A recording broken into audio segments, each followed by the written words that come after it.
Smoothing method जो है इनको हम लोग डिस्कस करते हैं। The term smoothing refers to the adjustment of maximum likelihood estimator of the language model. तो जो वर्ड है उसको प्रिडिक्ट करना है कि नेक्स्ट वर्ड जो है वो क्या होगा, so that it will be more accurate, और जो एक्यूरेट रिजल्ट है वो हमें प्रोड्यूस करे।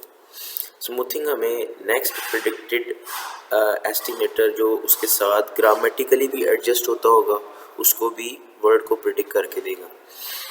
और अगर हमारे पास कहीं नेगेटिव और ज़ीरो आ जाता है तो उन ऐसे वर्ड्स जो टेस्ट डाटा या डाटा के अंदर मौजूद नहीं हैं और ग्रामेटिकली न्यू ऐड हुए हैं, इनकी भी प्रोबेबिलिटी की बेस के ऊपर अनसीन वर्ड की भी जो है वो प्रेडिक्शन करके देंगे स्मूथिंग और लॉग एट प्रोबेबिलिटीज़।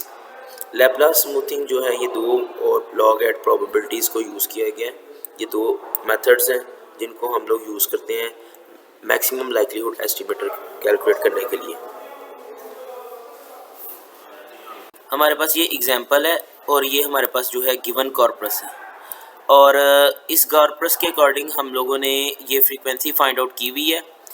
बायोग्राम के अकॉर्डिंग जो है अब हम लोग नेक्स्ट वर्ड को प्रिडिक्ट करेंगे, और उसकी प्रोबेबिलिटी का जो फार्मूला है वो ये है कि काउंट ऑफ ये जो वी आई है ये आपके करंट वर्ड को रिप्रेजेंट कर रहा है, और वी आई -1 जो है वो आपके प्रीवियस वर्ड को रिप्रेजेंट कर रहा है।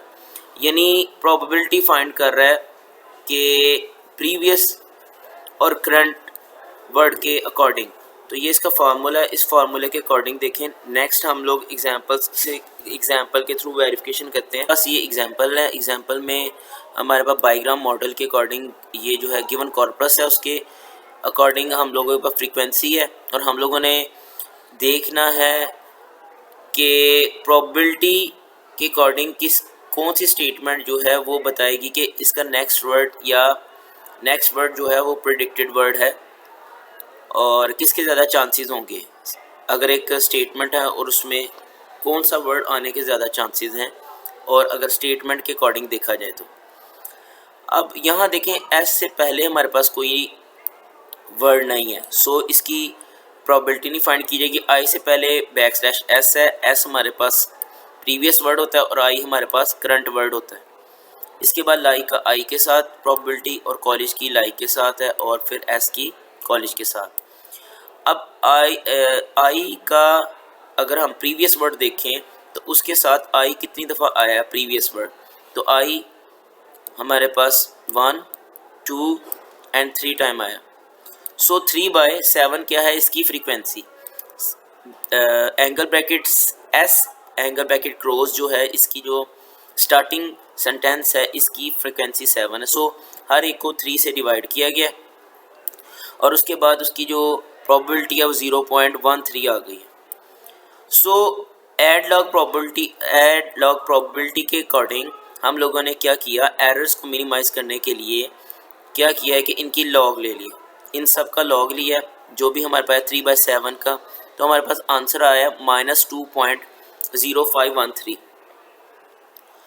तो ये नेगेटिव में चला गया हमारे पास नंबर। सो फिर हम लोगों ने एक और नया सेंटेंस लिया, डू आई लाइक हेनरी।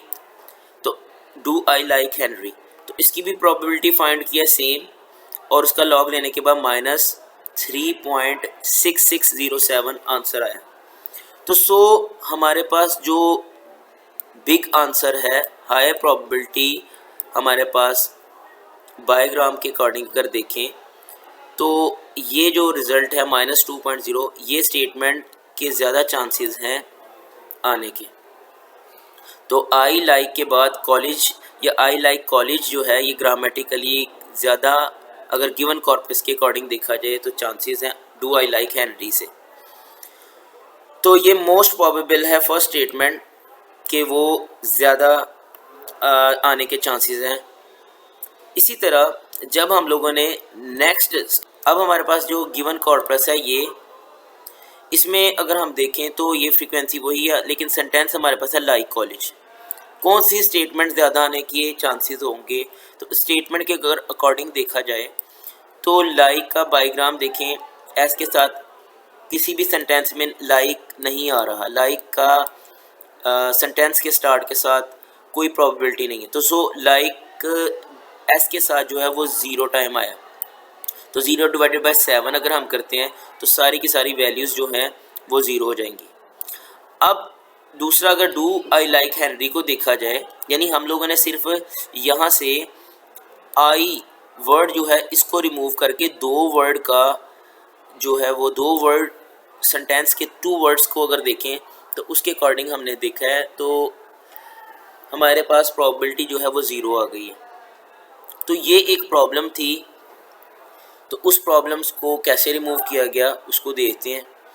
तो फिर डू आई लाइक हेनरी को जब हम कैलकुलेट करेंगे तो उसकी प्रोबेबिलिटी हमारे पास 0.025, तो ज़्यादा चांसेस हैं हमारे पास कि ज़्यादा चांसेस ये हैं कि डू आई लाइक हेनरी जो है ये हमारे पास मोस्ट प्रोबेबल स्टेटमेंट होगी अगर हम लोग लाइक कॉलेज को देखें। तो सो इस प्रॉब्लम को रिड्यूस करने के लिए या एलिमिनेट करने के लिए हमारे पास लैपलास स्मूथिंग को यूज़ किया गया। अब उसमें क्या किया गया, वही सेम आपके पास कॉर्पस है और फ्रीक्वेंसी गिवन है। यूनिक वर्ड क्या है, ये यानी सेंटेंस स्टार्ट है, सेंटेंस एंड हो रहा है, I do Henry do like M college. अब जो वर्ड्स हैं टोटल यूनिक वर्ड जो हैं वो 8, और हम लोग उसमें से बैक्स यानी स्टार्टिंग सेंटेंस को ख़त्म कर रहे हैं। क्यों ख़त्म कर रहे हैं? क्योंकि इससे पहले प्रीवियस कोई वर्ड है ही नहीं, तो इसलिए सेंटेंस से पहले कोई वर्ड ना होने की वजह से हमारे पास टोटल वर्ड आ गए यूनिक 7। तो अब बायोग्राम की प्रोबेबिलिटी और एस्टिमेट कैलकुलेट करेंगे लैपलास मॉडल के अकॉर्डिंग।